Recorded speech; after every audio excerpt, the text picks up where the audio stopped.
আজকে বাজার করার সময় একটা প্ল্যান করলাম যে পাট শাক ভাজি আর হচ্ছে কাঁচা আম দিয়ে ডাল আর ডিম ভাজি দিয়ে খাবো। কিন্তু হঠাৎ করে পেয়ে গেলাম এই পাঙ্গাস মাছ।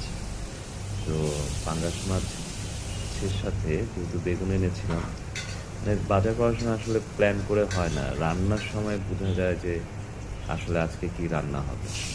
তো বাজার করলাম, তো বেগুন নিয়েছিলাম, ভাগ্য ভালো তো বেগুন আলু দিয়ে হচ্ছে পাঙ্গাস মাছ রান্না হবে আর সাথে পাট শাক। কিন্তু কাঁচা আম দিয়ে ডাল আজকে রান্না করবে না, কোনো সমস্যা নেই, যেটা হচ্ছে সেটাও খুব দুর্দান্ত।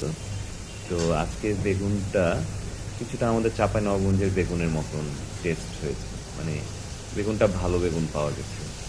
আর পাট শাকটাও মজা লাগলো খেতে। খাওয়া দাওয়া করে এখন ভয়েস দিচ্ছি এডিট টেডিট করে।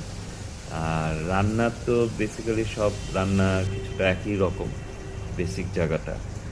তো আসলে আমার এই ভিডিওগুলো দেখতে খুব ভালো লাগে, যে কালারটা যে বের হয় আর তৃপ্তি করে আমি খাচ্ছি ইদানিং।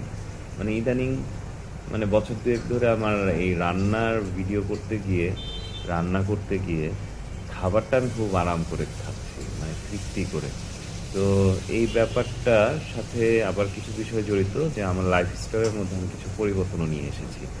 যেমন আমি সকালে খুব ভালো মতন ব্রেকফাস্টটা করি এবং হচ্ছে দুপুরে 12টা থেকে 1টার মধ্যে খেয়ে ফেলি। আর সন্ধ্যা 7টা থেকে 8টার মধ্যে আমি রাতের খাবারটা খেয়ে নিই।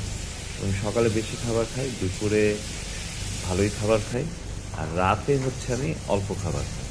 তো সন্ধ্যা 7টা থেকে 8টার মধ্যে খাবার খাবার খাওয়ার ফলে একটা সুবিধা হইল যে আমার অনেক কিছু পরিবর্তন হয়েছে, মেজো মেজো লেভেলে অনেক পরিবর্তন হয়েছে শরীরে।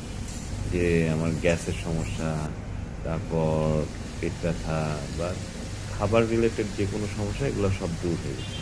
আর একটা জিনিস আমি করতাম, খাবার খাওয়ার সময় আমি পানি খেতাম একটু পর পর। তো এখন এই অভ্যাসটা হয়ে গেছে যে পানি আগে খেয়ে নিই, তারপর খাবার খেয়ে অল্প একটু পানি খেয়ে থেকে যায়, তার আধা ঘন্টা পর পানি খাই। তো এই লাইফস্টাইলটা বেসিক পরিবর্তন করার কারণে 3-4টা স্টেপের পরিবর্তনের জন্য আমার শরীরে খাবারটা এখন লাগছে। আর ভিটামিন সিটা যেহেতু প্রতিদিন দরকার, কারণ ভিটামিন সি শরীর প্রিজার্ভ করে রাখতে পারে না, অন্যান্য ভিটামিনগুলো পায়। তো ভিটামিন সি প্রতিদিন দরকার, তো কাঁচামরিচ লেবু খাওয়ার চেষ্টা করি ভিটামিন সি এইভাবে নেওয়ার। আর হচ্ছে